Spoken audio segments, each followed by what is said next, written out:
Chers amis, bonsoir.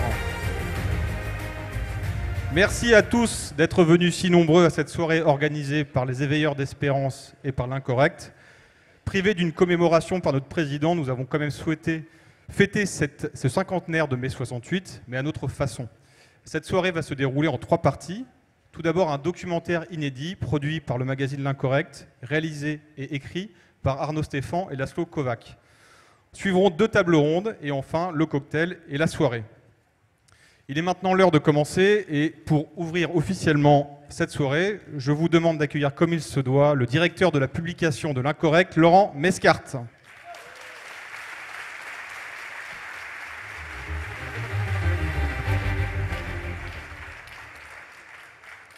Chers amis, 50 ans après mai 68, il était temps pour les générations suivantes de faire valoir leur droit au devoir d'inventaire. Faut-il débrancher mai 68? Tel est l'enjeu de notre débat ce soir. Mais d'abord, pourquoi vouloir débrancher mai 68? Car après tout, pour beaucoup de personnes, y compris parmi un certain nombre des intervenants que vous entendrez ce soir, mai 68 représente encore une boussole, un marqueur culturel fondamental. Et l'intérêt d'un débat, c'est de faire appel à des personnalités qui ne partagent pas impérativement les mêmes points de vue. Je les remercie donc pour leur présence parmi nous ce soir. Mais pour beaucoup d'entre nous, au contraire, l'esprit de mai 68 a investi, et souvent pour le pire, les mœurs, les médias, la culture, l'éducation. Alors à vrai dire, avant de savoir s'il convenait de débrancher mai 68, nous nous sommes demandé s'il y avait quelque chose à débrancher. En effet, on peut se demander si mai 68 a un contenu suffisamment substantiel pour être débranché. Il est facile, en tout cas possible, de pouvoir débattre avec une pensée construite. Il est en revanche plus difficile de débattre avec un mouvement épars et qui a toujours peiné, mais c'est peut-être son identité originelle, à définir et transmettre une pensée intellectuelle construite. Un courant qui se résume plus par des slogans que par des ouvrages ou des discours, et qui proclamait par exemple que l'aboutissement de toute pensée, c'est le pavé.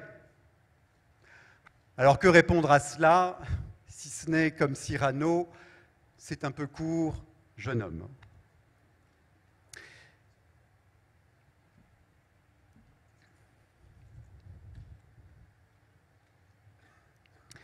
Ce qui est surprenant avec mai 68, qui fut néanmoins, et en tout cas pour un certain temps, un échec politique, c'est son étonnante longévité sur le plan culturel. Mais alors, c'est le signe que, pour nous,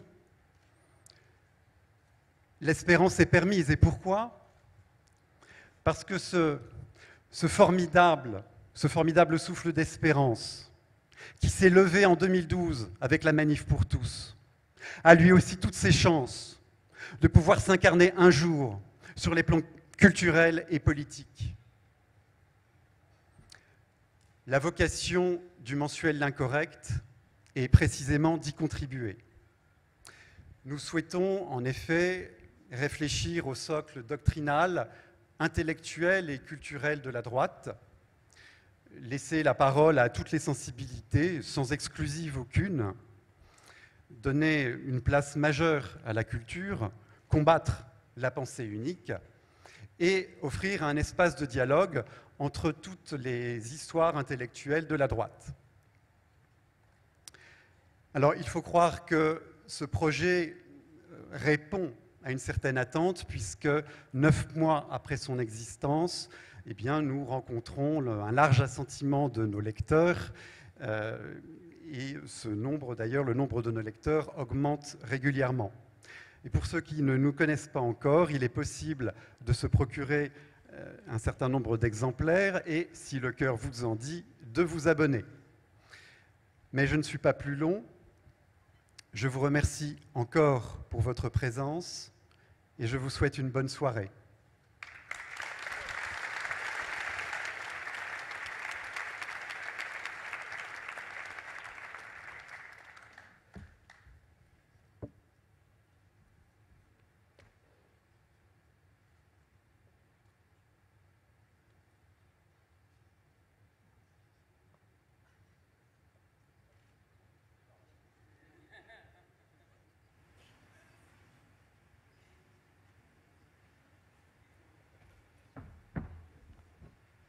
Alors maintenant, on va commencer le documentaire. Si la régie pouvait le lancer, ça serait top.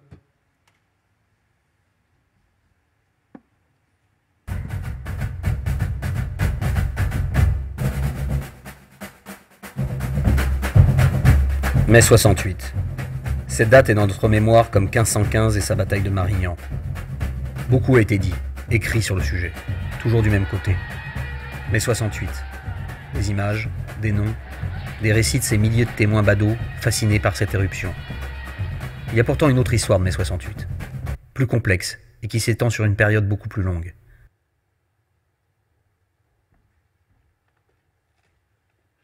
On est les derniers à pouvoir parler de ça comme d'une espèce d'actualité, alors qu'on n'est pas encore à en parler comme de l'histoire. Ce que je peux vous dire, c'est qu'à l'époque, j'étais en train de basculer d'études de sciences éco et de mathématiques qui m'ont conduit à rentrer à l'Institut d'études politiques en seconde année.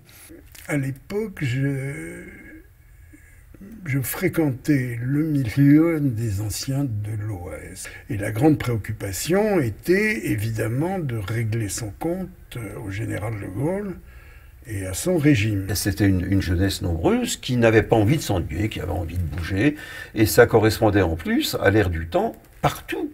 Il y a une des innombrables manifestations qui animaient en 62 la fin de la guerre d'Algérie, où je vois, en sortant de classe, un drapeau français qui brûle, et des jeunes avec le drapeau algérien. J'avoue que je suis un peu surpris, je ne suis pas du tout politisé, et je vais machinalement pour éteindre le drapeau français qui brûle. Ben, je me suis retrouvé à l'hôpital pendant 8 jours. Là, je me suis dit qu'il y a quelque chose qui ne tourne pas.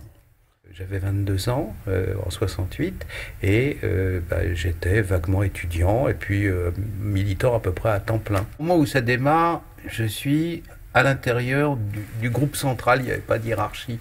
On va parler d'un mouvement nationaliste qui s'appelait Occident. De par mes origines familiales, j'avais été initié à la pensée maurassienne.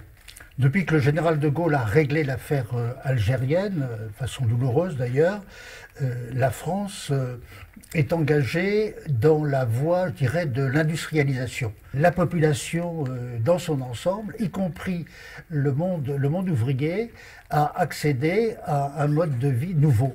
Moi, j'arrive fin 66, début 67. Donc je dois dire que la France m'a fait un très très beau cadeau d'arriver, qui était mai 68. S'il y avait 50 000 chômeurs en France, c'était vraiment le bout du bout, alors qu'aujourd'hui on sait qu'il y en a 6,5 millions. Les sociologues américains, les Français disaient ça y est, ère des loisirs. On allait même jusqu'à dire la fin du travail. On n'était pas là, mais on n'était pas loin. Enfin, il y a tout. Regardez par rapport à avant. C'est fini les rutabagas, c'est fini tout le rationnement, etc. Tout allait pour le mieux dans le meilleur des mondes. Et en même temps, un éditorialiste du journal Le Monde écrivait « La France s'ennuie ». Le 20 mars 1968, 300 militants d'extrême gauche attaquent le siège parisien de l'American Express. 6 sont arrêtés par la police. Dans la faculté de Nanterre, construite à la hâte pour accueillir les enfants du baby-boom et qui vit déjà depuis 1967 dans une atmosphère marquée par l'activisme d'extrême gauche, 150 militants, menés par Daniel Cohn-Bendit, envahissent le bâtiment administratif et demandent la libération des casseurs. Premier coin contre l'ordre dans lequel vit la France bourgeoise et gaulliste. C'est la naissance du mouvement du 22 mars. Cet événement n'a pourtant que peu d'écho, et rien ne laisse penser qu'un mois et demi plus tard, la France allait connaître une période quasi insurrectionnelle.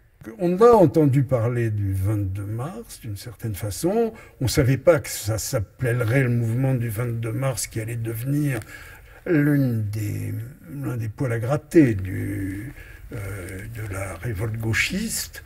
On en a entendu parler, mais c'était vraiment une anecdote.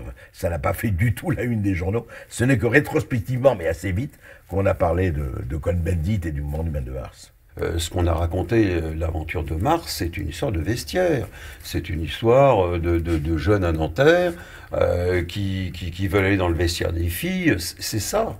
Il n'y a aucune autre connotation politique, sauf que, à travers cela, c'est déjà une volonté de révolte, une volonté de changement, une volonté d'évolution sociétale. Vous allez voir un document sur un phénomène étrange, le nantérisme. Écoutez, on vous met 1500 filles et 1500 garçons, les uns en face des autres. C'est normal qu'il y ait des problèmes de couple, des problèmes de... Je sais pas. Disons qu'il y a une ambiance assez spéciale à Nanterre. Les communistes ont la parole à la cité et jamais un étudiant de droite ne pourra s'exprimer à l'intérieur de la cité. Vous vous considérez comme étudiant de droite? Oui, je me considère comme un étudiant de droite, oui. Qu'est-ce que ça veut dire être un étudiant de droite? Il y a des bagarres, etc. Donc on sait que Nanterre est un bouillon de culture. Un groupe d'Occident avait été créé à Nanterre. C'était hallucinant que ça ait même pu se faire au niveau de l'embryon, puisque, naturellement, c'était un fief des gauchistes. Nos amis n'arrivaient pas à s'exprimer. Ils étaient quasiment interdits de séjour, que ce soit Patrick Buisson, que ce soit Didier Gallo, que ce soit Bernard Houdin. Les élections universitaires avant mai 68 se traduisaient par la déculottade de l'UNEF, et après mai 68, c'était organisé de telle manière que ceux qui votaient, c'était la gauche et l'extrême gauche. Le dernier candidat de la gauche à Sciences Po, c'est Étienne Moujotte, qui a fait une autre carrière après, mais qui était à l'époque, et qui semblait un crypto-communiste. La véritable étincelle va trouver son origine à 10 000 km de Paris, au Vietnam. Depuis 1965, les troupes américaines interviennent pour soutenir le gouvernement de Saigon, né dans la séparation en deux États de l'ancienne colonie française, après la ratification du traité de Genève de juillet 1954. Dans le monde entier, des organisations étudiantes liées au Parti communiste ou d'inspiration maoïste et trotskiste vont manifester contre l'intervention américaine. Le conflit entre le Nord-Vietnam communiste et le Sud-Vietnam pro-américain va s'étendre sur les campus du monde entier, et particulièrement en Europe de l'Ouest. Les militants communistes et des diverses chapelles de l'extrême gauche s'affrontent dans les campus et dans le quartier latin avec les membres de l'Action française et d'Occident. Deux organisations très marquées par leur anticommunisme et leur activisme. Berkeley, Rome, Berlin, Paris, partout dans le monde qu'on appelle encore libre, le mouvement contre la guerre du Vietnam prolonge le conflit des rizières au campus. La grande question sous-jacente à la guerre du Vietnam était comment on fait pour s'entendre demain avec les Chinois. Il y avait à l'époque un appareil mondial communiste qui faisait tout un tintamarre autour du fait qu'il y avait des malheureux paysans en pyjama, pieds nus, et leurs femmes qui luttaient à main nue contre les B-52 qui les bombardaient depuis le ciel, etc. Au même moment où des gens en France, au début des années 60, se déclaraient maoïstes et déclaraient que la pureté communiste était de ce côté-là, la Chine se livrait au génocide le plus épouvantable du XXe siècle. Alors il y avait deux sortes de comités Vietnam, parce que c'était simplement un appât pour attirer et faire frémir les étudiants et les étudiantes. Il y avait le comité Vietnam national qui était trotskiste et le comité Vietnam de base qui était maoïste. Ça aurait été peut-être une erreur de flanquer une raclée à Cohn-Bendit à Nanterre, ça aurait peut-être été une erreur. On ne sait pas, puisqu'on n'a pas essayé. De ce dimanche donc, qui précède quasiment le déclenchement des événements, un incident donc éclate comme souvent à l'époque, sauf que celui-là est particulièrement violent, et Roland Castro, qui était un des leaders gauchistes de l'époque, est blessé. Bon. Alors, Roland Castro blessé, les maoïstes sont en révolution, etc. On va venger Castro, etc. Très bien. Il se trouve que la semaine d'après, au 44 rue de Rennes, qui est sur la place Saint-Germain-des-Prés, et qui maintenant, je crois que c'est Vuitton, ou je ne sais plus qui, ou bref, peu importe.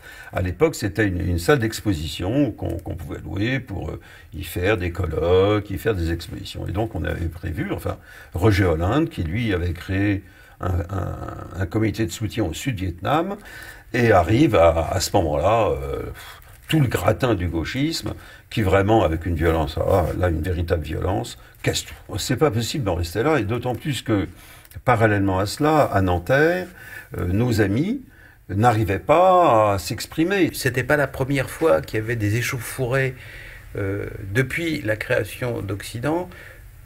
C'était à peu près notre manière d'agir.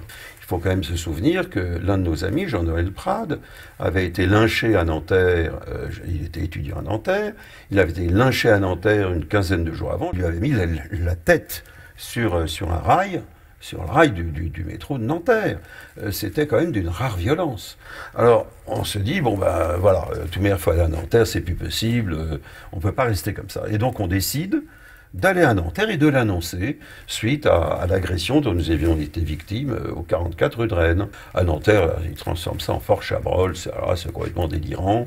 Ils défoncent tout, ils mettent l'énorme banderole connue qui a été publiée après, ils mettent l'énorme banderole sur le campus, rescapé de Dien Bien Phu, vous n'échapperez pas à Nanterre. Enfin bon, le devin Grappin ferme Nanterre, en disant c'est pas possible. Bon, il ferme Nanterre. Du coup, fermant Nanterre, tous les gauchistes, que tu as plusieurs centaines, ils émigrent, ils vont où? Ils vont à la Sorbonne.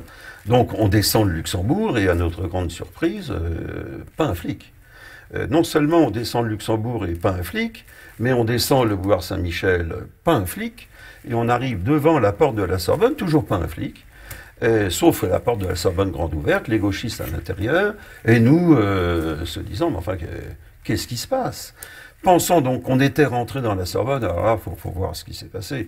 La police a surgi de partout, je ne sais pas où ils étaient, vous ne les avez pas vus, mais alors des quarts de flics de partout, les flics casqués et tout qui interviennent, persuadés qu'on était à l'intérieur, pour ramasser tout le monde en même temps. Manque de peau, nous on n'est pas rentrés, on s'est dispersés à ce moment-là, les gauchistes à l'intérieur, il n'y a pas eu de violence, donc ils se disent qu'est-ce qui se passe, et la police les évacue, c'est le début des incidents, ils sortent de là, plus personne ne comprend ce qui se passe, parce que la police intervient sans aucune raison, puisqu'il n'y a pas eu de violence.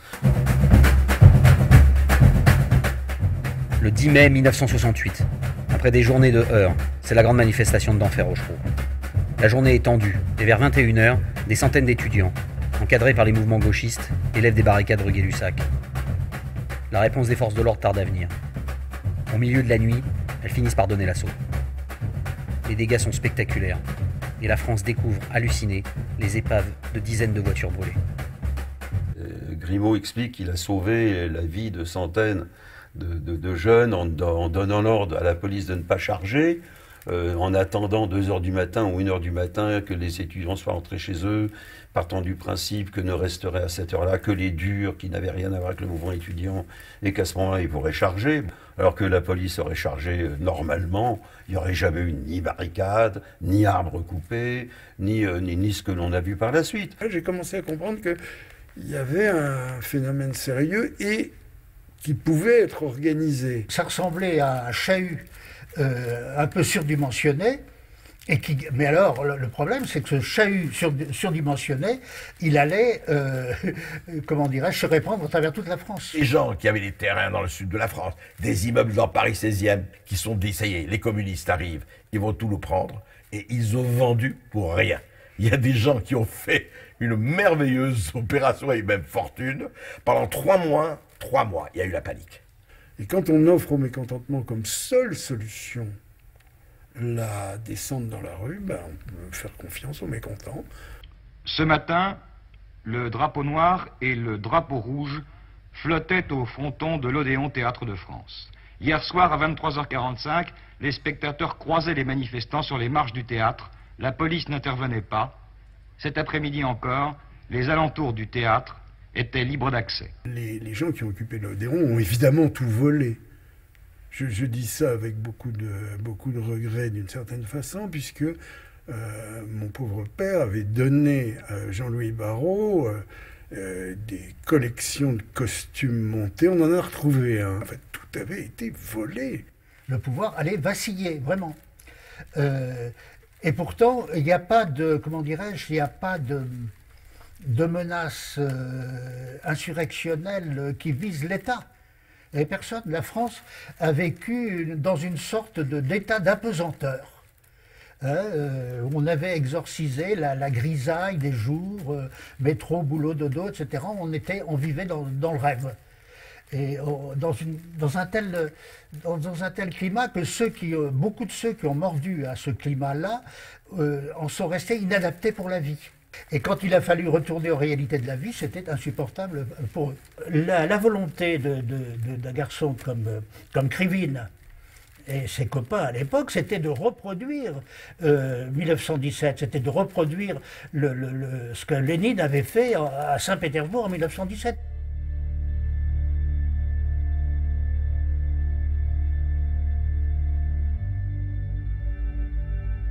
Et puis il y a eu des casses de magasins, des casses, bien sûr. Il y a eu toute une partie de la population qui n'a pas supporté ça.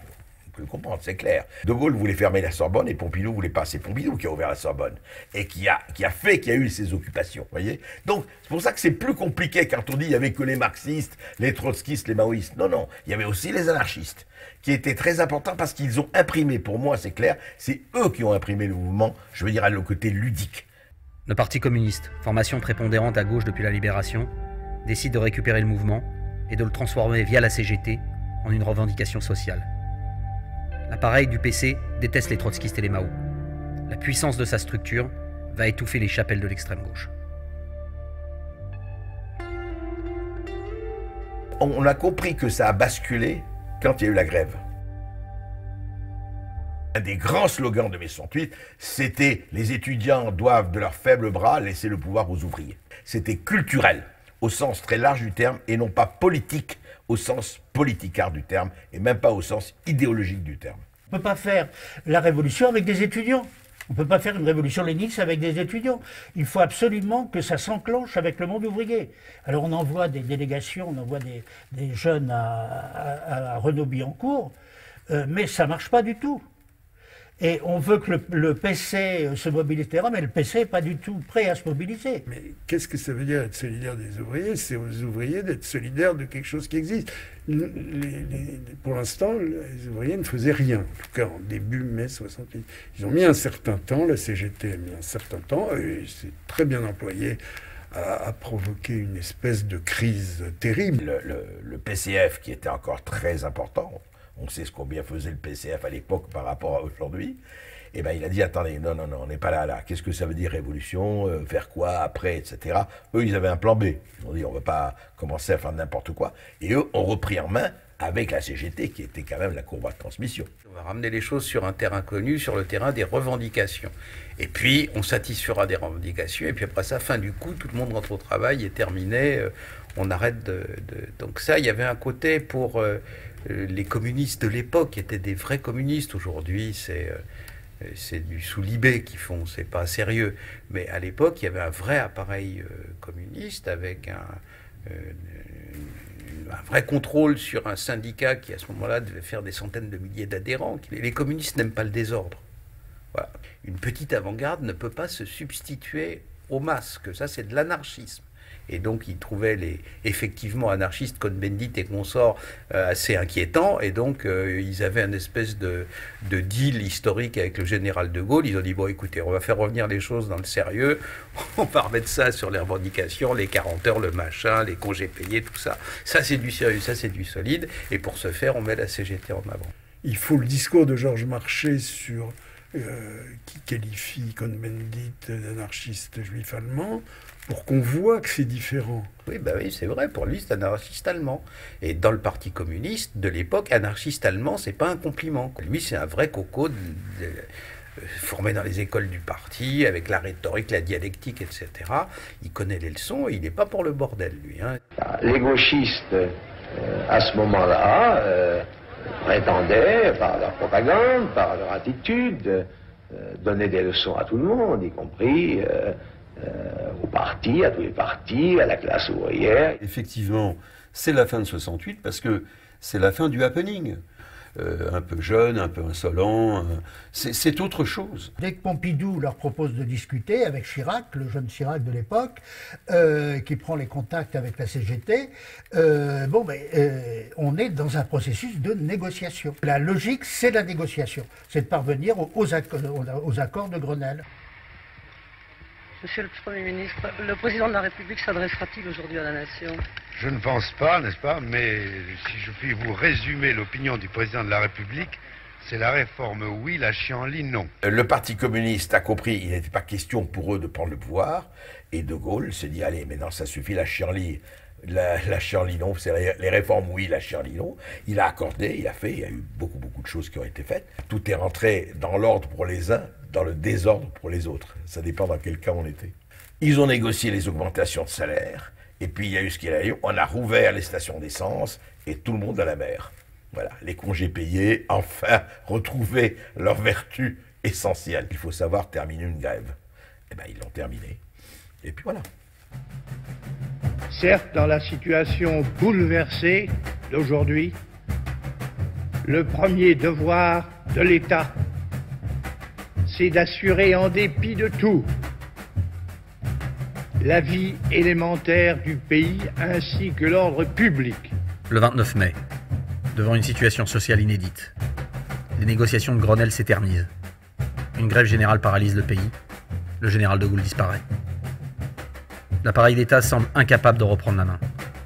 La France est au bord de la guerre civile. L'homme du 18 juin est en fait à Baden-Baden, parti chercher le soutien de l'armée. Il y a eu plusieurs jours où l'appareil d'État a vacillé, clairement. Sur le moment, on voit un De Gaulle complètement décontenancé lui-même, probablement aussi parce que son gouvernement est décontenancé. Mais ce qu'on a vu, c'est le premier discours de Gaulle, qui était un discours de défaite. Et on n'était pas du tout préparé à ce genre de situation. Et surtout quand c'est son propre peuple, sa propre jeunesse qui sont en train de s'agiter, on se dit, bon, c'est bon enfant. Et puis, à un moment donné, on dit, oh là là, mais ça va pas du tout. Ça a duré une journée où le personnel civil du ministère de l'Intérieur s'est mis en grève. Il y a eu un très bref moment où l'idée de la guerre civile n'était plus absurde. La majorité de 1967 était très courte. L'implantation du parti gaulliste au niveau des départements était très petite. Les notables de la 4e République restaient encore très puissants. Certaines gens ont pensé pendant 48 heures que De Gaulle ne revenait pas. Même Pompidou, il lui a dit « je vous embrasse ». Et puis il dit « mais quoi, De Gaulle, il va revenir, il va pas revenir, vacances du pouvoir, qu'est-ce qu'on fait ?» De Gaulle est parti, comment voulez-vous qu'on le sache, quoi? Oui, ça fait partie de la débandade générale. Est-ce que De Gaulle a fait un coup psychologique ? Ou est-ce que vraiment il était à bout de force, en disant je ne peux plus rien? Est-ce qu'il a été à Baden-Baden pour dire à Massu, au général Massu, c'est foutu, et puis Massu l'aurait dit allez, on se réveille, et puis bon, toujours est-il que ça a marché en tout cas. Qu'est-ce qui arrête le mouvement? C'est quand De Gaulle siffle la fin de la récréation parce qu'il est requinqué. Avec Pasqua et tous, et Debré, ils organisent le 30 mai.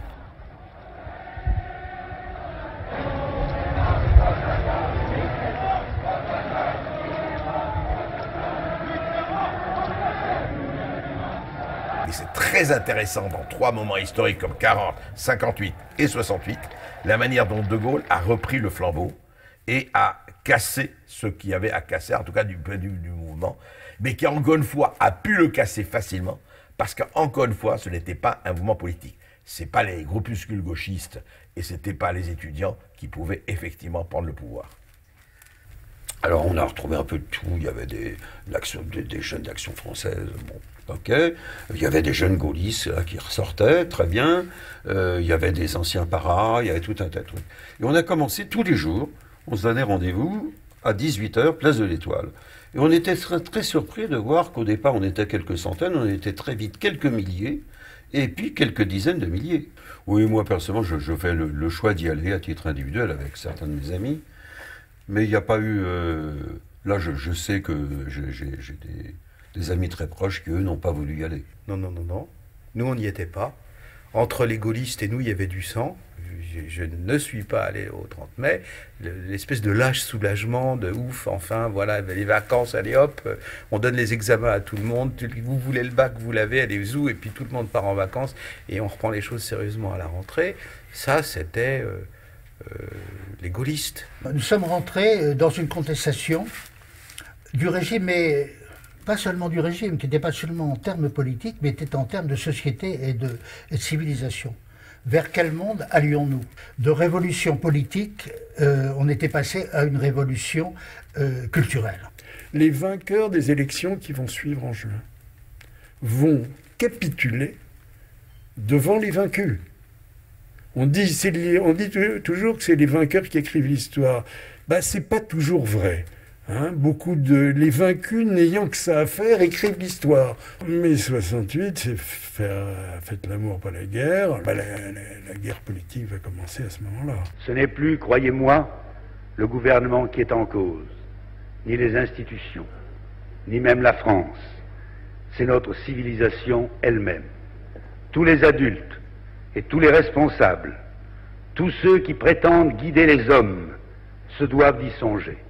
Parents, maîtres, dirigeants professionnels ou syndicaux, écrivains ou journalistes, prêtres ou laïcs. 68 au départ n'est pas très politisé, c'est une sorte de happening. C'est un happening avec bien sûr des militants politiques, mais il n'y a pas ce côté dureté qu'on retrouve après. Oui, après c'est très dur. Quand Serge July lance Libération, etc., c'est un brûlot gauchiste d'une extraordinaire violence et il y a des risques de dérapage. Ce phénomène va s'enrayer dès 72. À la suite d'un drame, c'est le meurtre d'un jeune militant maoïste aux portes de Renaud-Billancourt, Pierre Auvernay, qui est flingué par un garde de chez Renaud, par un vigile de chez Renaud.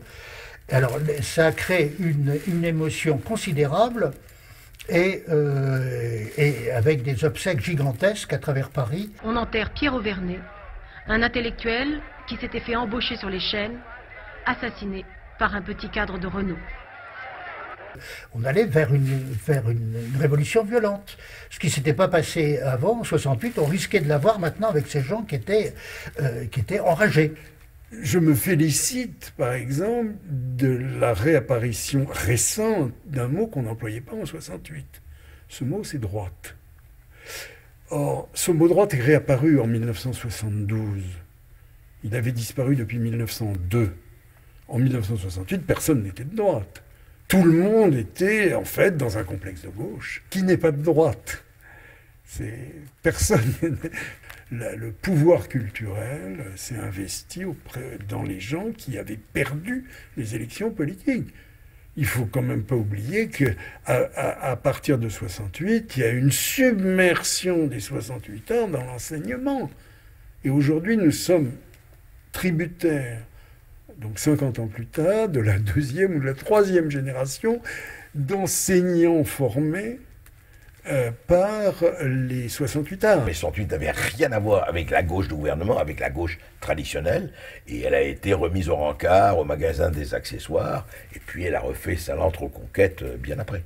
Toutes les années 60, la Chine avait poussé à la constitution de partis communistes, maoïstes dans l'Europe entière, et les Chinois sont des gens dont la culture est mandarinale. Du jour où on leur a donné une responsabilité mondiale, à ce moment-là, ils jouaient dans la cour des grands et ils ont abandonné, laissé tomber tous les groupes maoïstes du monde. Et un certain nombre d'entre eux, voyant qu'ils étaient marginalisés chez eux et voyant que le camp anti-impérialiste n'était plus en mesure de les aider, ils ont dit ok, ils sont trop forts, une seule voie nous reste ouverte, c'est la lutte armée. Les fractions armées rouges en Allemagne, les brigades rouges en Italie, les cellules communistes combattantes en Belgique. Ça a donné les brigades rouges, ça a donné la fraction armée rouge. Le processus qui s'est mis en place en France était un peu de l'ordre du défouloir et ça a évité le basculement des éléments les plus actifs de cette période-là dans la lutte armée. En revanche, ce qui s'est produit, où une partie du mouvement de mai, ou d'équivalent du mouvement de mai en Italie et en Allemagne, a basculé dans la lutte armée quand même. Et en Espagne, et même au Portugal, et puis en Belgique. Et donc ça a été un mouvement de passage à la lutte armée. À un moment donné, en Italie, il y a 1500 militants des Brigades Rouges en prison. C'était une grosse organisation clandestine quand même. Et qu'est-ce qu'ils espéraient? Faire une république stalinienne soviétique dans l'Italie des années 60-70. En tant que spécialiste à Est et Ouest des courants d'extrême gauche, parlait de ça à Charles Pasqua en leur disant « Surtout ne dissolvez pas ces groupes-là, c'est le meilleur barrage qu'on ait contre le terrorisme d'extrême gauche. » Regardez la pauvre Laguillet, regardez les autres, c'est des sortes de bonnes sœurs et de curés laïcs. Marie Chantal qui disait « Je me suis inscrit au parti pour emmerder père », ben, c'était un peu ça, quoi. Les Mao, c'était des fils de Bourges. Et quand vous voyez des filles de banquiers en train de chanter « Écoutez-les nos voix qui montent des usines », rétrospectivement, c'est quand même à mourir de rire. Bah oui, les chants de la gauche prolétarienne, écoutez-les nos voix qui montent des usines, la nana qui chante ça, c'est une fille de banquier quand même. Le pauvre Sartre qu'on faisait monter sur des tonneaux en Billancourt devant les prolos, mais les prolos, ils voulaient le football, ils voulaient pas Sartre, quoi. Je veux témoigner dans la rue parce que je suis un intellectuel et que je pense que la liaison du peuple et des intellectuels qui existait au XIXe siècle, pas toujours, mais qui a donné de très bons résultats, devrait être retrouvée aujourd'hui. Michel Foucault, Gilles Deleuze, Jacques Derrida, etc., partent tous aux États-Unis. Ils sont d'ailleurs accueillis comme des princes là-bas dans les universités américaines. Une French Theory ensuite qui va retraverser l'océan. Il ne s'agit plus de mettre Lénine au pouvoir, il s'agit en fait de changer profondément la société. Et pour changer profondément la société, il faut aller au cœur même du dispositif, qu'est la famille. Il faut faire sauter l'Oedipe. Voilà. Et avec toutes les conséquences que l'on connaît aujourd'hui. 1981, son 10 mai, François Mitterrand, sa rose à la main. Ce sera le point d'orgue de la revanche de la génération 68. Les militants d'extrême gauche vont entrer dans le jeu des institutions et rallier Mitterrand. Il ne faut pas oublier que ce qui a joué beaucoup pour l'explosion de la gauche idéologique, c'est la gauche au pouvoir. C'est ce que Gramsci expliquait. Il faut d'abord conquérir, il faut d'abord gagner la bataille culturelle. La bataille politique vient après. Mitterrand a gagné parce qu'ils avaient gagné déjà les esprits, ils avaient gagné la jeunesse, ils avaient gagné tous les gens qui tenaient l'opinion, que ce soit dans la presse, que ce soit dans le monde de l'édition, dans le monde de la musique. Ils avaient gagné. Ils découvrent que les bons restaurants, c'est meilleur que les mauvais, les grands appartements, c'est plus beau que les petits. Et en gros, j'ose pas en tête, tous se sont laissés gagner par les sirènes du luxe et des belles choses. Mitterrand a su se servir d'eux, mais il a chevauché un tigre curieux quand même. Il leur a donné énormément de concessions culturelles, économiques. N'oublions pas quand même que la gauche caviar, elle est née de ça. Elle est née de quoi? De l'appropriation tout simplement des grandes entreprises qui vont nationaliser. Nous avons aimé Marx, nous avons rêvé de Marx, eh bien nous allons faire du Schumpeter ou nous allons faire du Zuckerberg. Et on va aimer ça. C'est ça. Regardez d'ailleurs dans les grands groupes du CAC 40, regardez qui sont là au poste de commande et regardez leur jeunesse. C'est très amusant. Pour compenser ce ralliement au libéralisme économique, ils vont adopter le gauchisme culturel. Voilà. On avait le drapeau rouge, maintenant on a les loups-boutins. C'est une question d'histoire. Les solidarités me semblent avoir profondément disparu au sein de la jeunesse. Les débats idéologiques au sein de la jeunesse, je ne les vois pas beaucoup. Ils veulent d'abord réussir socialement, gagner de l'argent. Peut-être ont-ils peur du chômage, ce que nous n'avions pas, c'est vrai à l'époque. Mais je préfère avoir été jeune en 68 que d'être jeune aujourd'hui.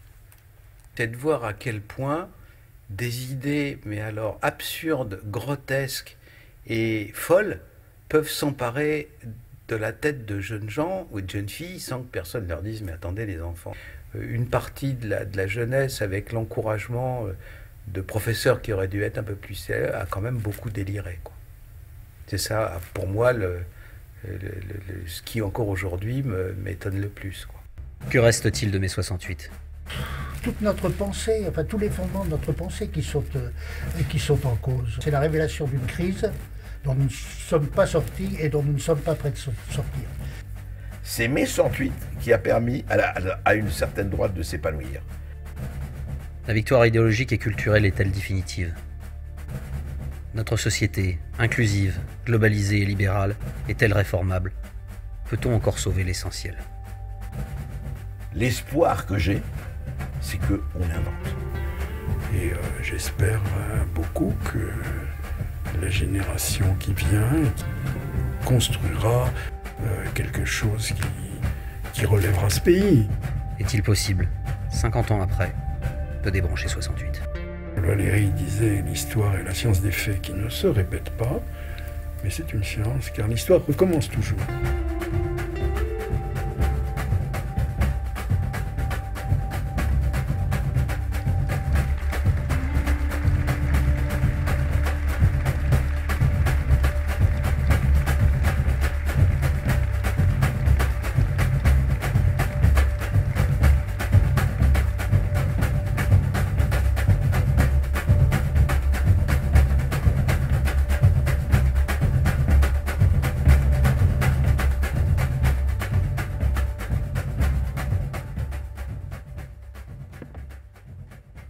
Merci aux auteurs Ernaud Stéphan et Laszlo Kovacs pour ce film. Les intervenants présents dans ce documentaire sont ici ce soir. Merci à eux. Il est l'heure maintenant de passer au débat que vous attendez tous. Et pour lancer les hostilités, je cède mon micro à Nicolas Sevilla, l'un des fondateurs des Éveilleurs d'Espérance.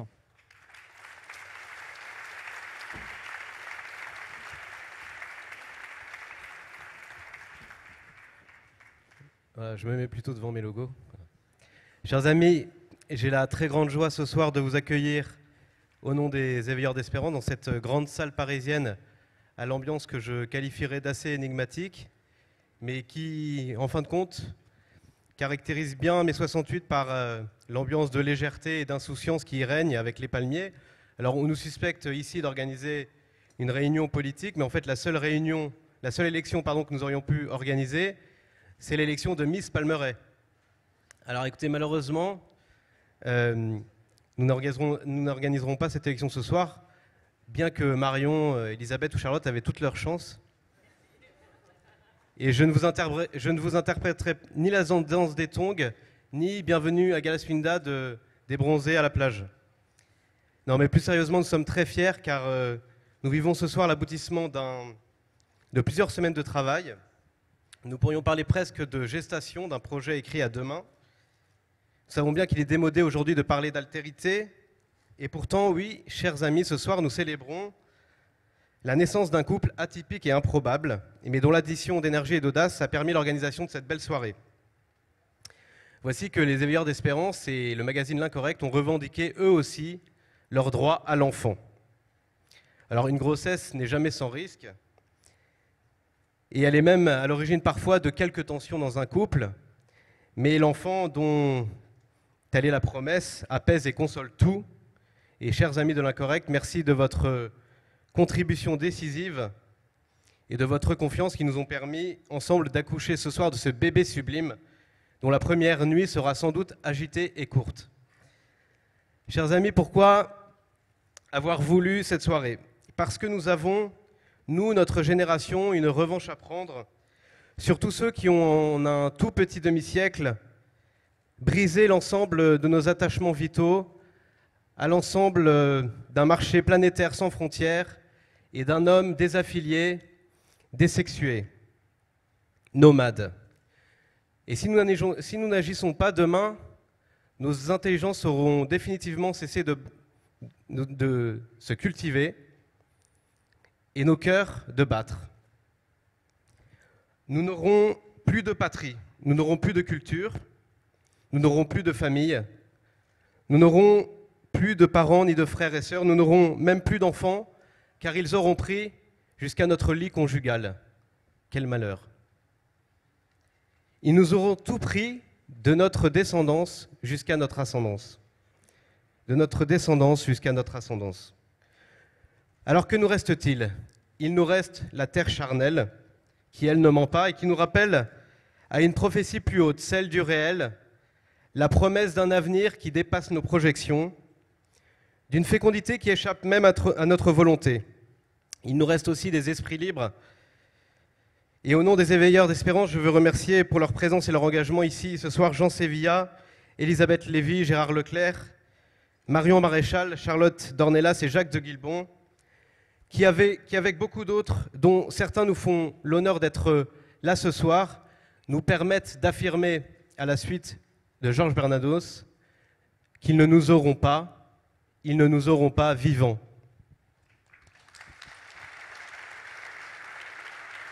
Les éveilleurs d'espérance, avec leurs petits moyens devenus ambitieux, mais avec leur grande audace, ont une aspiration: devenir un laboratoire de la reconstruction, en se formant sur des thèmes culturels, économiques, historiques ou politiques au cœur de l'actualité, mais aussi en proposant des moyens d'action et d'engagement concrets au service de la cité et du bien commun.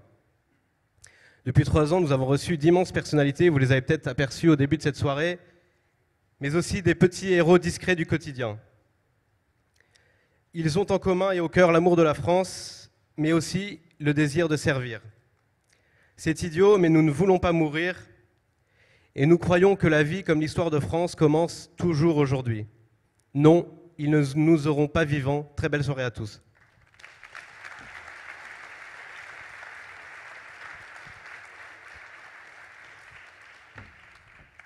Alors, nous allons accueillir nos invités. Journaliste autant appréciée pour ses coups de gueule que pour sa liberté de ton, elle est directrice de la rédaction de Causeur, mesdames, messieurs, Elisabeth Lévy.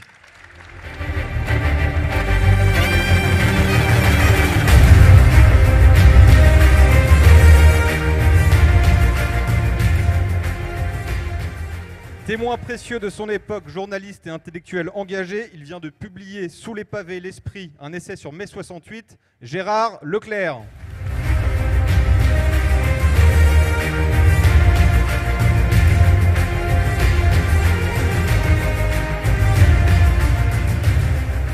Journaliste, essayiste, historien, il est l'auteur de nombreux livres à succès comme Historiquement correct ou Histoire passionnée de la France, Jean Sévilla.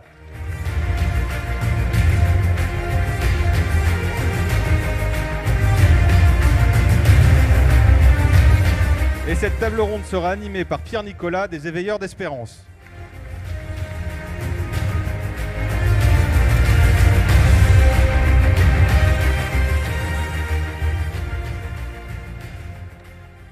Voilà. Alors après ce beau documentaire, j'ai tout simplement envie de vous demander à chacun d'entre vous ce que vous retenez un peu des événements de 68, et je vais évidemment commencer par la femme du plateau, qui est Miss Palmeret. Elisabeth Lévy, vous n'étiez pas très vieille en mai 68. Je ne sais pas si vous avez des anecdotes. J'ai un souvenir quand même de 68, puisque c'est l'année où ma famille est arrivée à Paris. Moi, je suis née à Marseille, mes parents étudiaient à Montpellier. Et après leurs études, ils sont venus à Paris, ou plus exactement à Épinay-sur-Seine. Et je me rappelle, donc j'avais 4 ans, et je me rappelle qu'on criait à la Sorbonne. Tout le monde criait à la Sorbonne. Et alors, moi, je criais aussi à la Sorbonne. Et puis à la fin de la journée, j'ai demandé, au fait, ça veut dire quoi à la Sorbonne? Voilà, c'est mon seul souvenir de mai 68. Et je sais pas, non, j'ai pas de souvenir même de discussion. Mais voilà, c'est le seul que j'ai. Mais j'ai bien l'intention d'être la 68arde de cette soirée et de ne pas vous laisser avec une vision aussi noire et monolithique. Voilà. Je ne doute pas que vous allez remplir votre rôle à merveille. Alors, cher Jean Sévilla, en 68, vous étiez adolescent, je pense. Quel souvenir avez-vous des manifestations? Est-ce que vous vous rappelez d'une anecdote particulière? Est-ce que vous aviez à l'époque perçu l'amplitude de cette crise étudiante? J'avais 15 ans, donc j'étais très jeune, mais quand même des événements, ce sont des événements que j'ai vécus, puisque j'ai fait 2 manifestations. C'était compliqué, il n'y avait pas de métro à l'époque, Il fallait traverser Paris, il fallait prendre un camion militaire, c'était toute une histoire. J'étais dans une famille pas du tout politisée, qui tenait pas du tout à ce que je m'intéresse à la politique, c'était compliqué. Alors un jour, j'ai fait une grande manif de gauche. Je crois que c'était celle du 13 mai approximativement. C'était des milliers de personnes, centaines de milliers de personnes. Je ne me suis pas vraiment senti chez moi. Puis un jour, un autre jour, je suis allé, on en a parlé dans le film tout à l'heure, à l'Étoile. Je me suis senti plutôt chez moi. Voilà. Donc c'est ma naissance à la politique et pas à gauche. Oui. Désolé Elisabeth, j'ai jamais été de gauche. Voilà. C'est la soirée des scoops. Moi, c'est surtout quand je suis avec vous que je me sens de gauche. Gérard Leclerc, vous aviez 26 ans, je crois, en mai 68. Que faisiez-vous pendant les manifs? Sous les pavés la plage ou sous les pavés l'esprit? Déjà sous les pavés l'esprit. Mais là, parce que moi, je suis un 68 art, Elisabeth, je suis désolé. Mais un 68 art très particulier. Parce qu'un 68 art clavélien. Qui lisait déjà à ce moment-là les éditoriaux de Maurice Clavel dans Combat et dans le Nouvel Observateur, et Clavel donnait de l'événement un sens tout à fait singulier.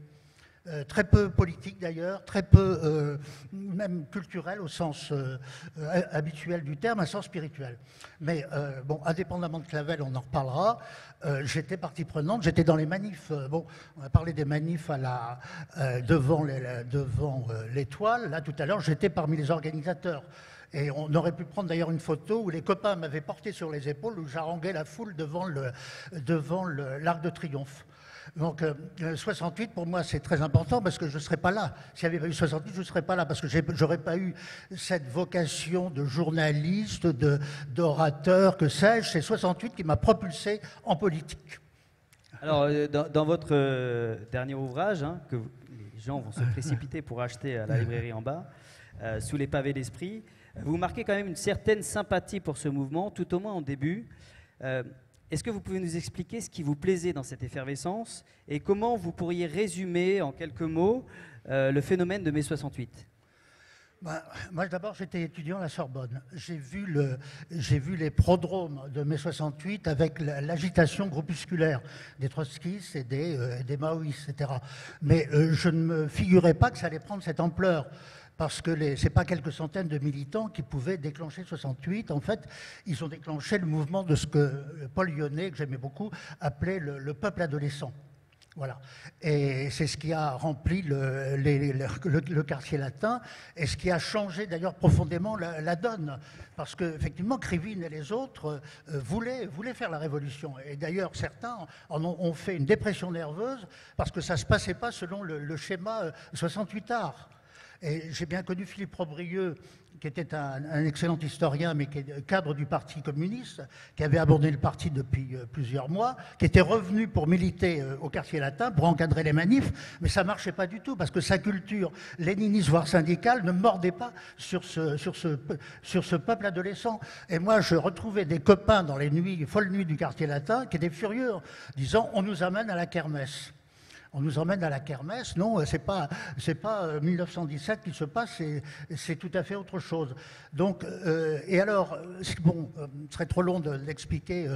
En fait, moi, j'ai eu deux attitudes pendant 68. La première, c'était un réflexe, disons, anticommuniste. Est-ce que les communistes vont profiter de la situation ? Et deuxième réflexe, c'est de profiter du charivari ambiant pour me mêler à la contestation. Et moi, bon, j'étais royaliste à l'époque, je suis toujours d'ailleurs, et je me retrouvais dans des salles de lycée avec des agitateurs gauchistes et on me laissait parler librement. Et c'est là un des aspects sympathiques de 68, parce qu'on aurait pu croire au début qu'on était dans une rigidité idéologique totale. Or, je rencontrais des jeunes gauchistes qui avaient la passion de la discussion. Et avec les communistes, c'était très, très différent. C'était beaucoup plus dur. Ils n'admettaient aucune contestation. Le jour, je me souviens, dans un lycée proche de la gare du Nord qui était tenu par le parti, j'avais expliqué que le mouvement 68, c'était le monde entier qui était en cause, et notamment les pays communistes de l'époque, ils sont devenus fous furieux. Salauds, ils m'ont traité de salaud de tous les noms, en disant « parle-nous de Franco », j'avais rien affaire de Franco, mais ils n'admettaient pas que leur propre système soit mis en cause. Et c'est ça aussi un des aspects de 68, en fait, c'est qu'en 68, ce que Clavel avait parfaitement compris, c'est que en fait, c'était la fin d'une certaine culture marxiste, c'était la fin du Parti communiste, c'était un autre monde qui était en train de naître. Alors, c'est un débat, donc n'hésitez pas, Elisabeth, si des choses vous... Hein, là, ça va, là. Dans le récit, il n'y a pas encore de contestation possible. Je vous avertis, sortez-vous libre d'intervenir. Jean Sévilla, vous parlez de mai 68 en parlant d'une idéologie du passé. Pourtant, quand même, les enfants de mai 68 sont encore très présents dans l'intelligentsia française.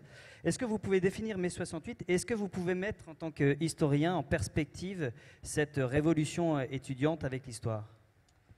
C'est-à-dire qu'il y a souvent, on confond deux choses, en fait. Mai 68, c'est à la fois un point d'arrivée et un point de départ. Le point d'arrivée, et souvent on confond les effets du point d'arrivée et du point de départ. C'est un point d'arrivée dans cela, dans la mesure où il s'est passé, ça a été un peu évoqué dans votre documentaire tout à l'heure, une grande révolution dans la société française.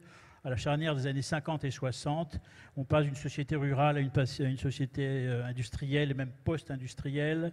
C'est une rupture religieuse, des christianisations qui commencent, le livre de Guillaume Cuchet qui fait grand débat l'année 65. C'est un changement du statut de la femme, c'est la contraception, donc qui modifie toute une anthropologie. Voilà. Et donc, de ce point de vue-là, la date charnière, c'est pas 68, c'est 1965, c'est ce que retiennent les historiens. Voilà. 65, 67, oui, 67 là pour la pile, mais enfin bon, 65. Et arrive mai 68 qui est en fait la résultante déjà de ce mouvement-là. Pourquoi? Parce qu'il y a une explosion du nombre d'étudiants, on a démocratisé l'enseignement, il faut bien imaginer qu'il y avait 60 000 étudiants dans la France de 1950, on va passer à 600 000 si vous voulez. Donc les structures explosent. Et donc il y a une autre, et puis il y a une modification, c'est la société de consommation, il y a des attentes de la société qui se modifient radicalement.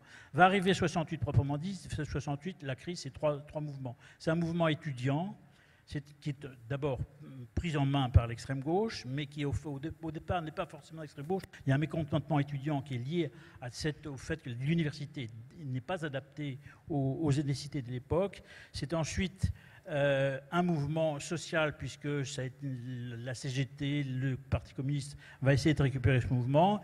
Et puis troisième mouvement, c'est une crise politique qui va se manifester par un vacillement de l'État et qui va finalement être récupéré par le régime va se rasseoir, les élections fin juin vont être victorieuses. Et donc à la fin de mai 68, les conservateurs, la droite classique parlementaire se dit on a gagné, tout est rentré dans l'ordre. En réalité, rien n'est rentré dans l'ordre. Et tout a été changé. Et de ce point de vue-là, mai 68 est un vrai repère historique, mais c'est ce qui va se passer dans toute la décennie 70. Et mai 68 va entraîner toute la culture du gauchisme, toute la culture de la fin du Parti communiste. Gérard vient de le dire très très bien. Et de ce point de vue-là, Elisabeth, moi aussi, je trouve qu'il y a des très bons fruits de mai 68, c'est que mai 68, d'une certaine manière, a tué le Parti communiste. Et donc, devenant de la gauche, c'est-à-dire la gauche elle-même qui a contesté, et ensuite il y aura tout un mouvement d'intellectuels, les nouveaux philosophes, etc., de gens qui venaient de la gauche et même de l'extrême gauche, de gens qui se sont dit le totalitarisme est dans Marx. Il y a une gauche, voilà, et ce qui était nouveau, hein. Et puis le gaullisme, en réalité, va pas résister, et on va passer à autre chose. Le pompidouisme, c'est déjà plus le gaullisme, et la figure de De Gaulle symboliquement va être tuée. Et aussi, alors c'est là où il y a une vraie révolution, parce que tout ce que portait le gaullisme, et je ne suis pas du tout un gaulliste ni primaire, ni secondaire, ni tertiaire d'ailleurs, mais enfin, l'idée d'indépendance nationale, l'idée de patrie, l'idée d'autorité de l'État, etc., vont partir en fumée avec l'époque des années 70-80. Et c'est donc tout un héritage qui va se retrouver en déshérence. Et de ce point de vue-là, 68 est quelque chose de très fondamentalement, qui a joué un rôle fondamental dans l'histoire de la société française. Est-ce qu'il y a eu dans l'histoire, en 68, les étudiants revendiquent le droit à une liberté parfaite, sans contrainte, l'objectif est de déconstruire les normes, de dissoudre le principe d'autorité. Est-ce qu'il y a eu des précédents dans l'histoire où l'histoire a démontré qu'au travers de révolutions ou de révoltes, il est possible de s'émanciper de manière durable en faisant table rase du passé en quelque sorte? l'idéologie libertaire qui fait un fond de sauce de mai 68, on la retrouve en 1848, on la retrouve sous la Commune de Paris, de ce point de vue-là, on la retrouve aussi chez les premiers bolcheviks, hein, je veux dire, avant que Lénine momifie son...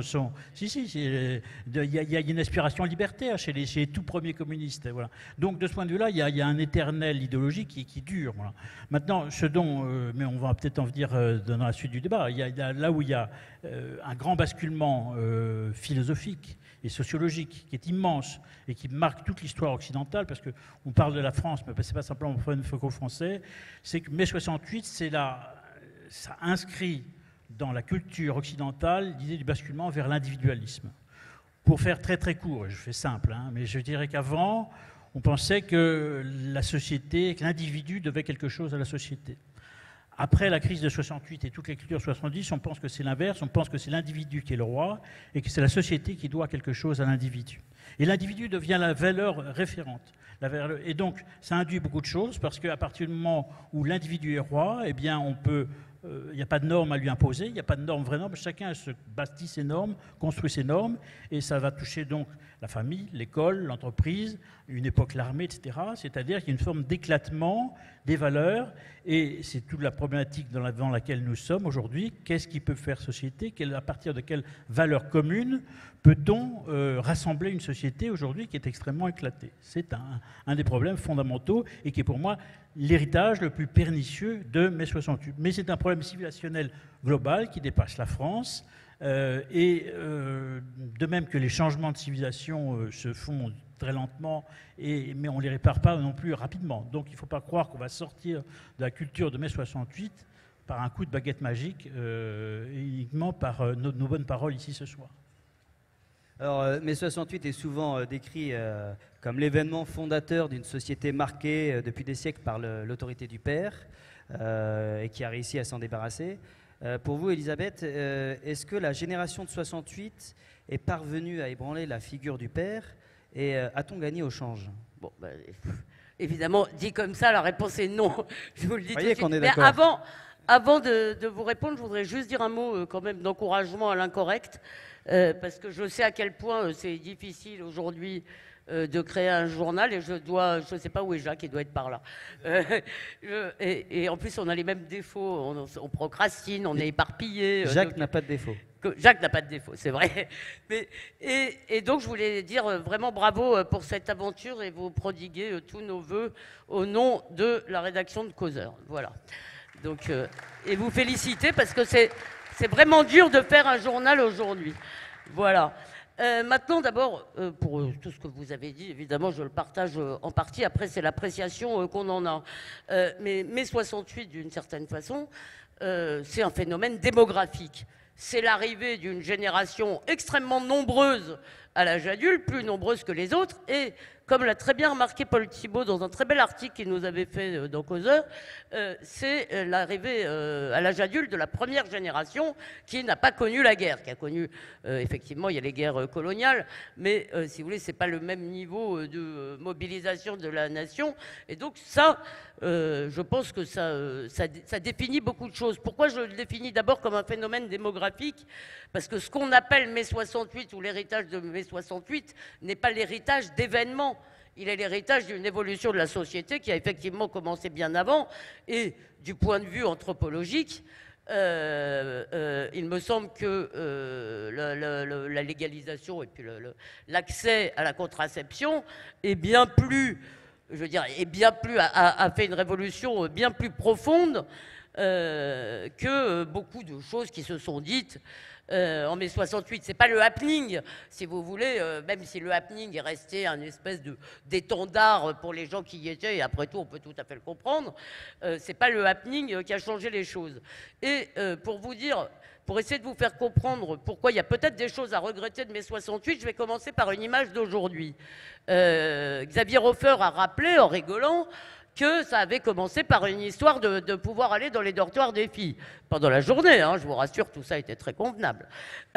Aujourd'hui, si vous voulez, quand je vois, aujourd'hui, si vous voulez, un certain nombre d'organisations étudiantes, quand je vois la présidente de l'UNEF, qui a parfaitement le droit, comme on l'a répété, de porter son voile, il n'empêche que ce n'est pas un signe, c'est plutôt un signe, disons, de séparatisme sexuel. Quand je vois, si vous voulez, leur demande, même la demande du féminisme d'aujourd'hui, qui est extrêmement pudibond, qui demande que des sanctions, des contrôles, du flicage, je me dis, mais je regrette mes 68, oui, non mais et là je suis tout à fait sérieuse, le féminisme de... En fait, la réalité, c'est que toutes les femmes le racontent dans tous les documentaires, en 68, en gros, elles étaient là pour faire la popote. Mais c'est quand même de là qu'est né un féminisme qui était peut-être foutraque avec ses excès, mais qui était quand même beaucoup plus rigolo que le féminisme d'aujourd'hui. Ça, c'est quand même une chose, me semble-t-il, qu'on peut regretter. Mais il me semble surtout, et là vous n'allez peut-être pas être d'accord, mais vous avez tort. Je vous le dis, il me semble que vous êtes tous des enfants de 68 et que vous êtes des enfants de cet individualisme en grande partie. Et que quand on dit peut-être, moi je ne crois pas qu'il faille débrancher 68, mais je pense qu'évidemment, si vous voulez, c'est qu'il y avait dans ce mouvement et dans tout ce qui s'est passé dans ces années-là des éléments d'émancipation sur lesquels aucun d'entre nous ne pourrait revenir. On ne pourrait pas revenir dans des familles totalement verticales, on ne pourrait pas revenir encore moins de ça dans le mode de l'entreprise et même dans l'éducation, sujet qui nous est cher et sujet pour lequel, là je pense qu'on va être d'accord, 68 a eu des effets désastreux. Même ceux d'entre nous, si vous voulez, qui voudraient ce que nous appelons peut-être dans nos discussions une école à l'ancienne, ce ne serait pas l'école à l'ancienne, je pense, des années 50. Donc je crois que c'est un fantasme. C'est-à-dire, dans mes 68, il y a de l'émancipation et après, il y a une forme de parricide. Évidemment, le parricide, c'est comme 89 et 93. Je suis sûr que tout le monde n'aime pas 89 ici, mais tout le monde n'aime pas en tous les cas 93, c'est sûr. Et moi non plus. Mais... si vous voulez, dans l'émancipation, je ne crois pas, moi, que j'ai envie de rejeter tout ce qu'il y a. Et pourquoi je dis que vous êtes des enfants de cet individualisme-là, ça m'avait frappé, j'en avais parlé avec Marcel Gauchet pendant la manif pour tous. Et les catholiques aujourd'hui, si vous voulez, les catholiques les plus engagés, les veilleurs, les éveilleurs, je veux dire, etc., se comportent pas du tout comme des sujets de l'Église. Si vous voulez, on les voit d'ailleurs discuter, bien sûr. Je ne dis pas qu'ils demandent à renvoyer le pape, n'exagérons pas, mais on les voit quand même discuter des consignes de l'Église. Ils se comportent comme des citoyens de l'Église et ils ne sont pas contents de telle prise de position. Ils ne font pas forcément ce que disent leurs évêques ou ce que la manif pour tous a été un moment qui est beaucoup plus partie des paroisses et des familles que d'en haut, si vous voulez. Et donc, on voit bien, si vous voulez, qu'il y a aussi... c'est peut-être pas bien, mais cet individualisme-là, finalement, nous en sommes tous plus ou moins aussi les bénéficiaires, et, enfin pas seulement les victimes, nous en sommes aussi les bénéficiaires, et ça me semble très important de le dire. Voilà, donc et ça me permet peut-être de dire une chose que j'avais envie de vous dire aussi très amicalement ce soir, parce que je vous entends dire que nous luttons contre une pensée unique, qui est de fer, etc. Là, les amis, il ne faut pas totalement charrier. C'est-à-dire, il faut prendre acte aussi du fait que les rapports de force idéologiques ont changé. On ne peut pas continuer à se battre, si vous voulez, contre une hégémonie qui est quand même très, très largement entamée. Enfin, moi, quand j'ai commencé comme journaliste, si vous voulez, il y avait une sorte d'unanimité, de consensus de faire dans les journaux. Quand j'allais dans les débats, en général, maintenant, je suis mainstream dans les débats.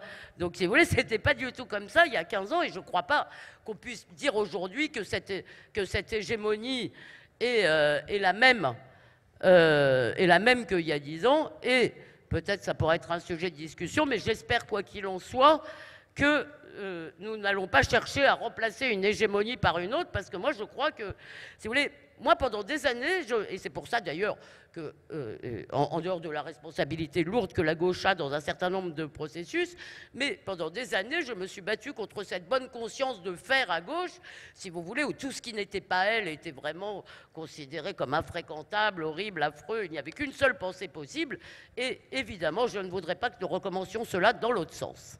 Voilà. Est-ce que je peux... Oui. J'espère bien. Bien sûr, je peux, mais je voudrais embrayer quand même ce que vous dites, Elisabeth. Je suis à la fois d'accord et pas d'accord avec vous. Enfin, Dieu merci. C'est évident, d'abord.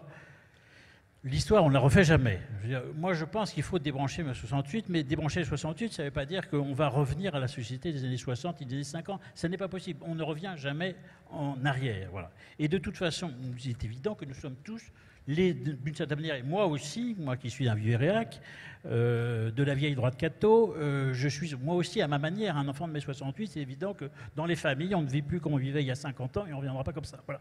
Maintenant, il y a les limites aussi de ce que vous dites, enfin pas de ce que vous dites en soi, mais du principe que vous affirmez. Quand on dit l'individualisme est bien en soi, oui et non. Je veux dire, en même temps, nous en mourons d'une certaine manière.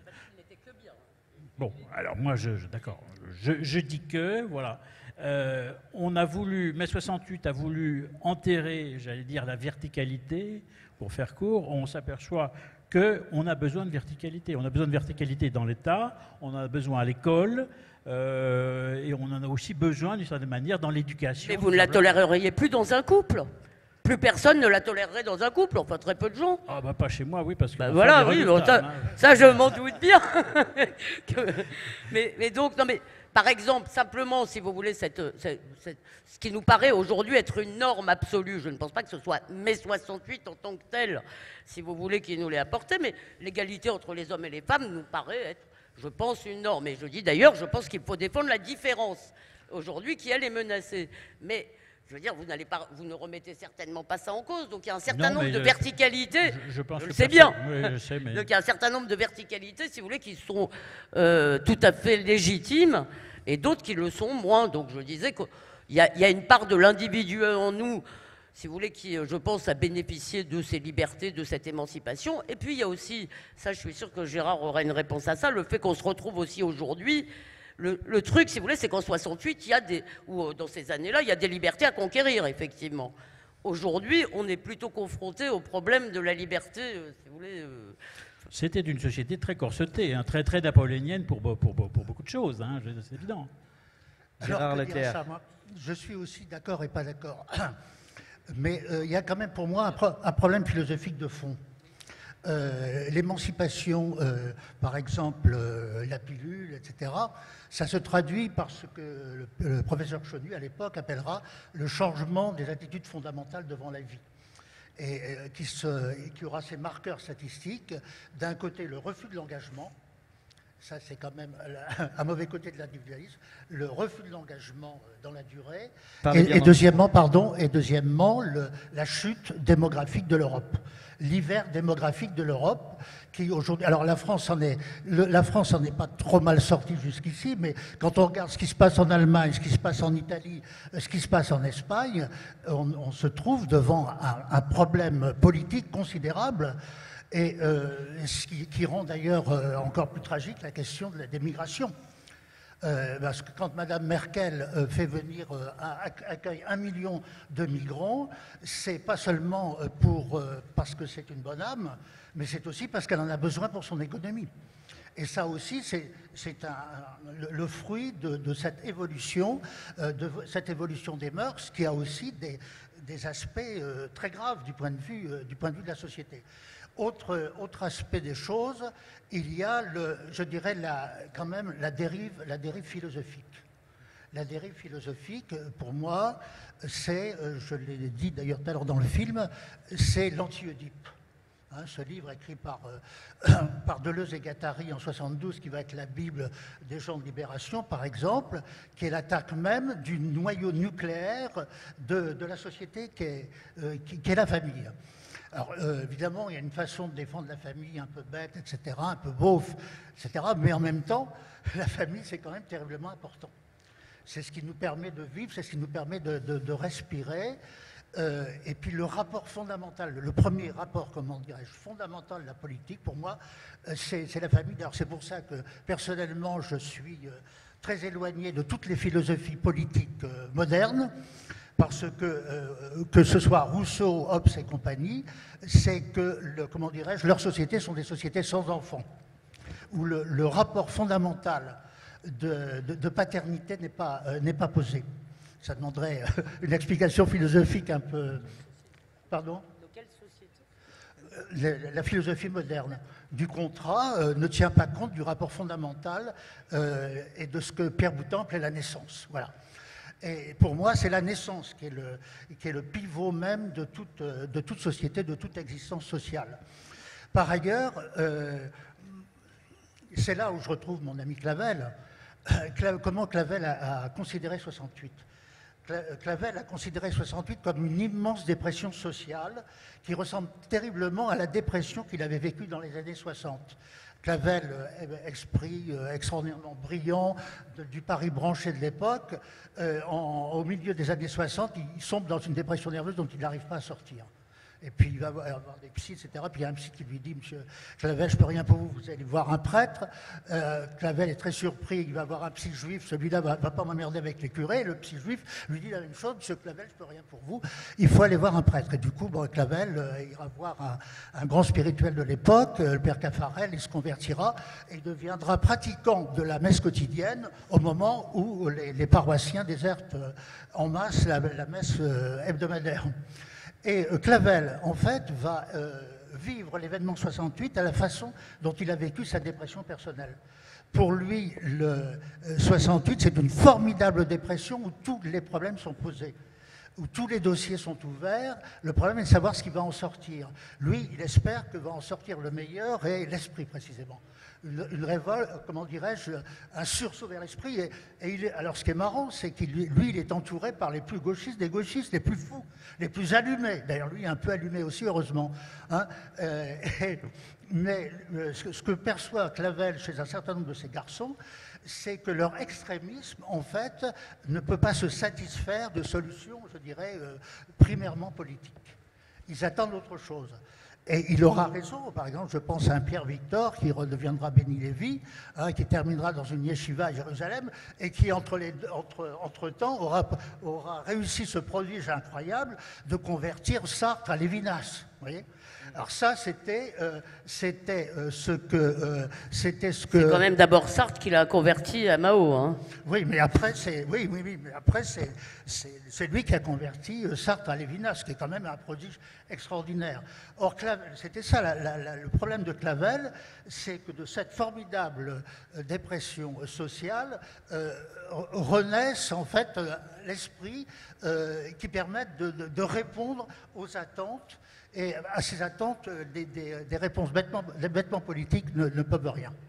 Alors, Elisabeth, je vous relance un petit peu sur ce sujet. On vous a déjà reçu dans le cadre des Éveilleurs d'Espérance. On a quand même quelques points fondamentaux sur 68.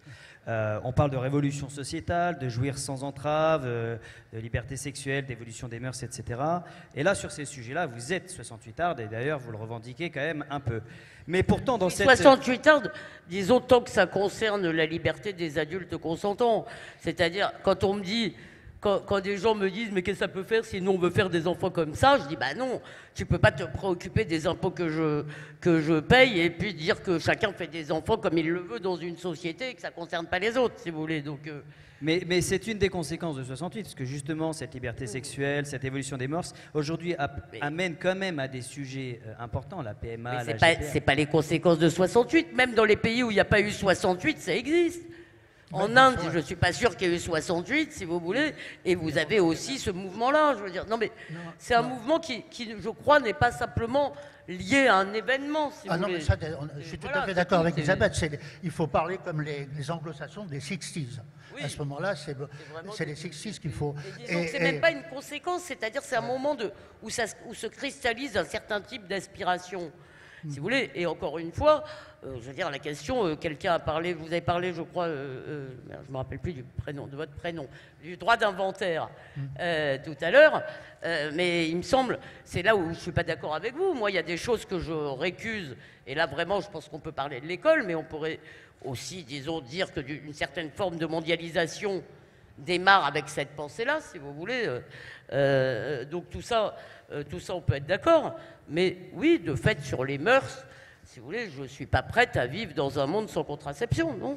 Oui. Et vraiment pas. Et pour expliquer, si vous voulez, qu'on peut mettre des limites, je trouve que c'est une révolution absolument positif d'avoir pu en quelque sorte déconnecter la sexualité de la reproduction, dans le sens où vous pouviez avoir sexualité sans reproduction. En revanche, l'étape d'après, qui consiste à avoir une reproduction sans sexualité et dans le fond en passant par-dessus la différence des sexes, qui était quand même le point de départ, me paraît être beaucoup plus, pas du tout une bonne chose. Mais je crois qu'on ne va pas continuer, si vous voulez, on ne peut pas continuer plus de 50 ans après à raccrocher tout ce qui nous arrive à mai 68. C'est parce que vous avez fait... Ce que je voulais vous dire, en fait, c'est qu'il me semble que dans la droite intellectuelle, mai 68, c'est le repoussoir. Mais ça me paraît être un peu exagéré de mettre autant de choses sur le dos de 68. Voilà. Non. Il y a quand même, Elisabeth, il y a quand même un problème philosophique, c'est ce que notre ami Jean-Pierre Le Goff appelle le gauchisme culturel.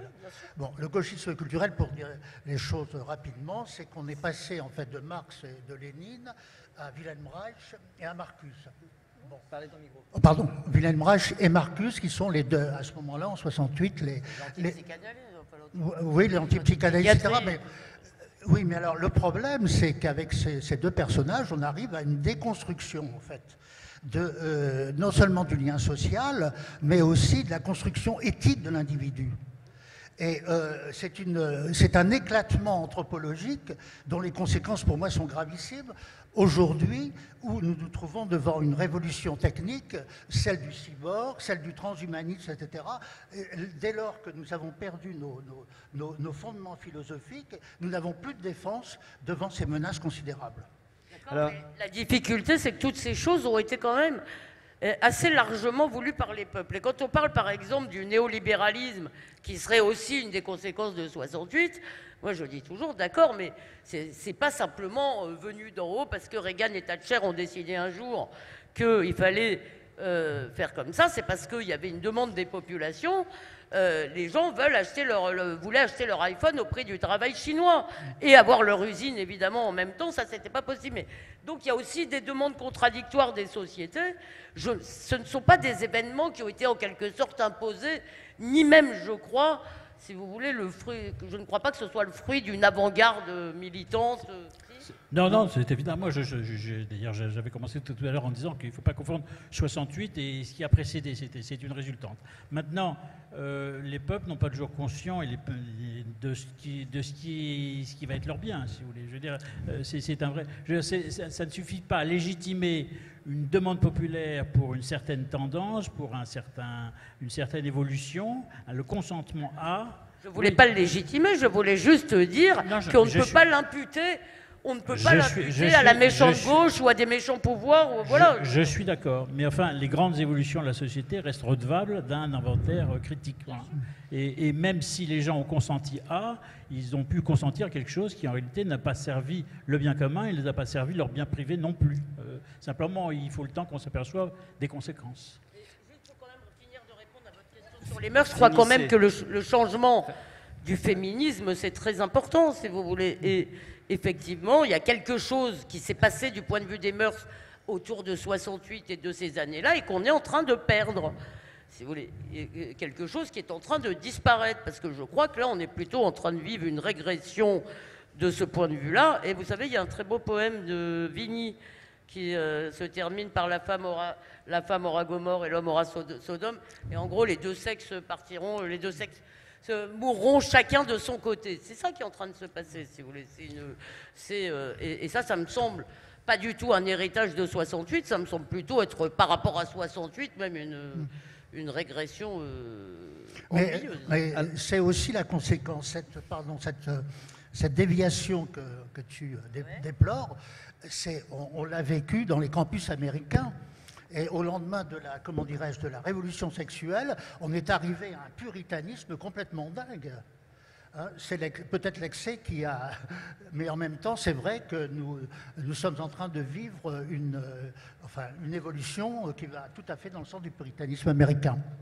Alors, Jean Sévilla, au-delà des slogans un peu romantiques, les conséquences culturelles de mai 68 sont quand même bien visibles dans la société. Démission des autorités éducatives, vous parliez de l'école tout à l'heure, Elisabeth, explosion de la violence à l'école, relativisme moral, religieux. je vous donne la parole juste après, qui encourage d'ailleurs l'implantation de l'islam. Finalement, est-ce que la question de l'école n'est pas la question centrale? Elle est au centre, mais parce qu'elle est même le reflet de quelque chose. Je pense, je reste moi sur mon idée de cette révolution individualiste, c'est-à-dire mai 68 a voulu brader l'héritage et même la notion d'héritier. C'est l'idée, je me crée moi-même et je suis une nouvelle phase de l'histoire de l'humanité. C'est ça la pensée 68. Et je veux dire, on va voir brader la culture bourgeoise, on va donc aussi vouloir détruire le rapport maître-élève parce que c'est l'élève, c'est-à-dire l'enfant qui construit lui-même ses propres savoirs. C'est toute l'histoire du pédagogisme, etc. Mais tout ça, c'est lié à cette même anthropologie. C'est l'idée que, au fond, chacun se définit, se donne ses propres normes. Et je veux dire, s'il n'y a pas de normes objectives, alors entre les normes totalitaires où l'individu n'a pas l'espace pour respirer, ce que je refuse et qui d'ailleurs n'a jamais existé dans l'histoire de l'Occident, ça c'est un fantasme. Mais le moment où il n'y a plus de normes du tout, si vous voulez, c'est là où on est passé dans cette phase-là. On est en train d'y revenir, mais c'est très long, c'est très lent. Et je veux dire, et de ce point de vue-là, évidemment, malheureusement, l'éducation nationale est un grand conservatoire de la pensée 68. Parce que les fondamentaux restent pédagogiques, restent dans cette idée-là. On est l'idée qu'il faut d'abord, l'école est d'abord pour transmettre un savoir et qu'il y a forcément que toute transmission du savoir passe par un rapport hiérarchique entre celui qui sait et qui ne sait pas et qui doit apprendre, et que comme l'enfant n'est pas naturellement discipliné, eh bien ça suppose éventuellement de passer par des sanctions, ce que tout père ou mère de famille sait. Eh bien, je veux dire, là, il y a une révolution culturelle fondamentale qui n'est pas faite dans la société française, qui n'est pas faite du tout dans l'éducation nationale, et qui, pour moi, qui conditionne totalement notre avenir. Et c'est pas simplement l'éducation au sens du savoir, c'est tout un rapport à la culture, c'est un rapport au monde, c'est un rapport à notre histoire, c'est un rapport qui sommes-nous, est-ce que nous sommes des voyageurs sans bagages, est-ce que nos frontières avaient un sens ou pas, je veux dire, est-ce que tout homme est interchangeable, tout homme a une valeur identique pour moi, enfin, en tant que chrétien c'est évident que tout homme a une valeur, mais je veux dire, un homme s'incarne dans une histoire, une civilisation, une nation. Est-ce que toutes les nations sont égales? Est-ce que toutes les civilisations sont égales? Est-ce qu'on peut arriver avec sa valise n'importe où en disant j'ai la même histoire que tout le monde? Je veux dire, tout ça, de ce point de vue-là, on est encore dans la culture 68, et de ce point de vue-là, je pense qu'il faut débrancher de cette idée de rupture. En réalité, on ne construit rien avec la rupture. Dans toute l'histoire humaine, les civilisations, les sociétés n'ont jamais progressé par la rupture. Elles ont toujours progressé par la transmission, par la tradition. Tradition, ça veut dire tradere, transmettre en latin. Et il faut, moi, à mon avis, il faut rompre avec la rupture. Ça, Elisabeth, vous ça, partagez ça? Non, mais je vais être totalement d'accord. Et je crois que si on veut parler de génération 68, c'est sa grande responsabilité, si vous voulez, c'est la crise de la transmission. C'est-à-dire, pour ceux qui ont vraiment fait 68, ce sont des gens qui ont été formés dans les meilleures écoles et qui étaient les dépositaires d'une culture classique et qui ont accepté que les générations futures aillent à l'école que l'on connaît. Simplement, il y a deux choses à dire. La première, c'est que, il y a un problème qui a eu à gérer l'école d'après 68, qui était la massification, c'est-à-dire le fait de devoir accueillir, et ça ne peut pas être considéré en soi, si vous voulez, comme un mal, simplement aussi effectivement très mal pris. Et je voudrais quand même justement revenir sur votre vision un peu monolithique, parce que vous avez l'air de dire qu'aujourd'hui, si vous voulez, à l'école, il n'y a que des pédagogues partout, que c'est tous... En réalité, d'abord, il y a une génération de profs, de jeunes profs qui, au contraire, se bataillent au quotidien et dans des conditions qui ne sont pas toujours faciles et qui, je pense, se révoltent contre un peu cette idée que les savoirs n'ont aucune importance, etc.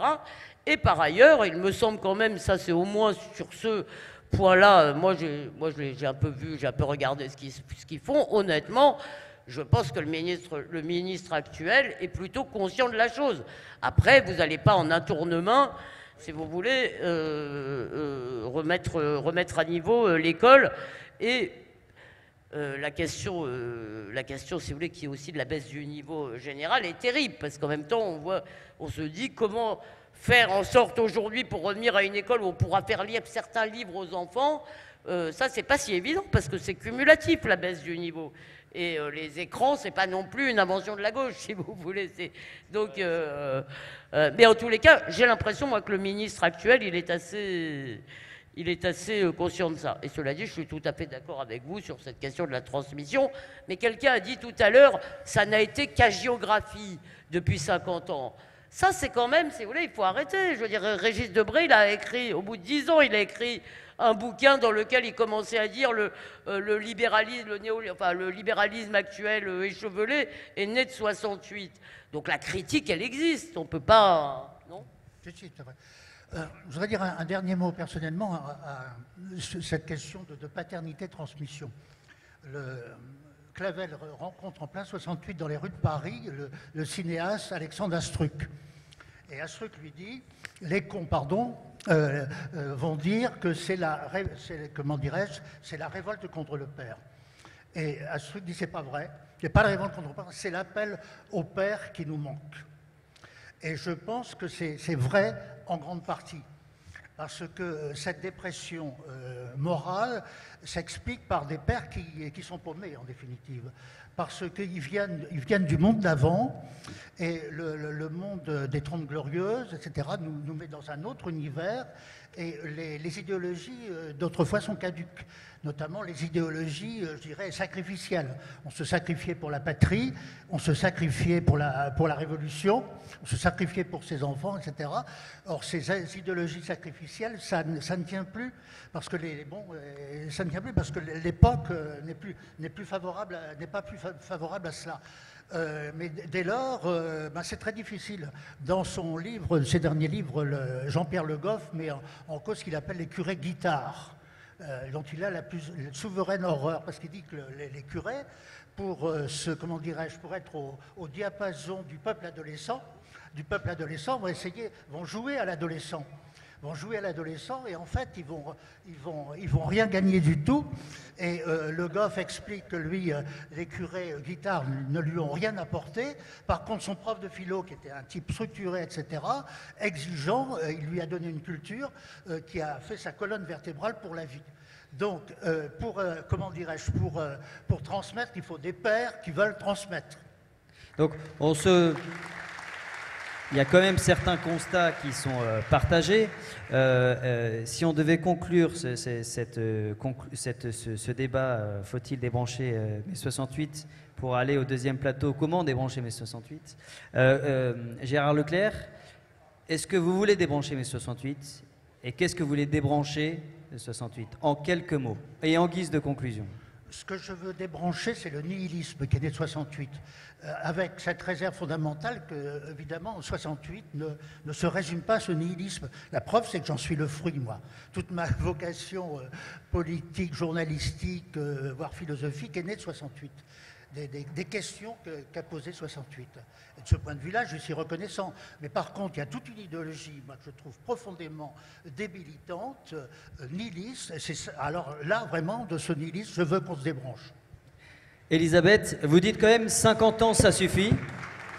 Quand je dis 50 ans, ça suffit, c'est il y en a marre, si vous voulez, il y en a marre d'en faire un enjeu aussi central. C'est ça que je veux dire. J'en ai marre des commémorations, j'en ai d'ailleurs, il y a vraiment eu très peu de commémorations en réalité, parce que tout le monde en a ras-le-bol, et que finalement, ils ont pris 10 ans aussi, d'année en année, et que je ne sais pas pour la correcte, mais nous, honnêtement, on a renoncé à faire toute la une, on a fait un dossier mai 68, on a renoncé à faire la une totale sur mai 68, parce qu'en plus, j'ai l'impression qu'il y a beaucoup de gens, ça ne leur parle plus du tout. Enfin, je veux dire, on parlait avec des gens de 25 ans aujourd'hui qui ne sont pas forcément très politisés. Oui, ils s'en foutent un peu. La jeunesse de droite se construit aussi un peu contre 68. Sarkozy, en 2007, disait qu'il voulait débrancher 68. Donc c'est quand même un peu latent dans cette la jeunesse chose qui sur construit. laquelle on peut être d'accord, c'est, si vous voulez, encore une fois, par exemple, la question de la place de la culture.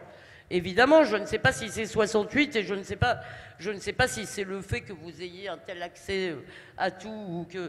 Mais ce que je voulais vous dire tout à l'heure, c'est qu'en fait, le problème auquel on est confronté aujourd'hui, à mon avis, il est complètement différent. C'est l'immense souffrance de la liberté, justement. C'est-à-dire, effectivement, qu'est-ce qui nous tient ensemble dans cet univers où nous avons tellement de droits, tellement de facultés, tellement de possibilités? Qu'est-ce qui fait de nous une société, une nation? Toutes ces questions, à mon avis, elles sont là pour le coup, elles doivent être posées et elles sont même impérieuses. Mais je ne crois pas qu'on va aller chercher, si vous voulez, dans le pour ou contre mai 68 des réponses. Maintenant, ça y est, effectivement, on sait que cette question de l'école, je pense que là, il y a beaucoup de gens, et bien au-delà de la droite, il y a beaucoup de gens, je crois, qui sont tout à fait d'accord. Vous pouvez dire la même chose sur les frontières. Quand vous faites un sondage aujourd'hui, il n'y a pas que, si vous voulez. Donc vous avez un certain nombre de ces libertés ou de ces illimitations qui devraient effectivement, je pense, qui devront être discutées bientôt. Et puis on va avoir les débats éthiques dont on n'a pas parlé ici, effectivement, c'est-à-dire la PMA, la GPA, tous ces trucs-là. On n'en a pas discuté. Je sais que pour vous, c'est un très gros enjeu. Moi, j'aurais tendance à dire...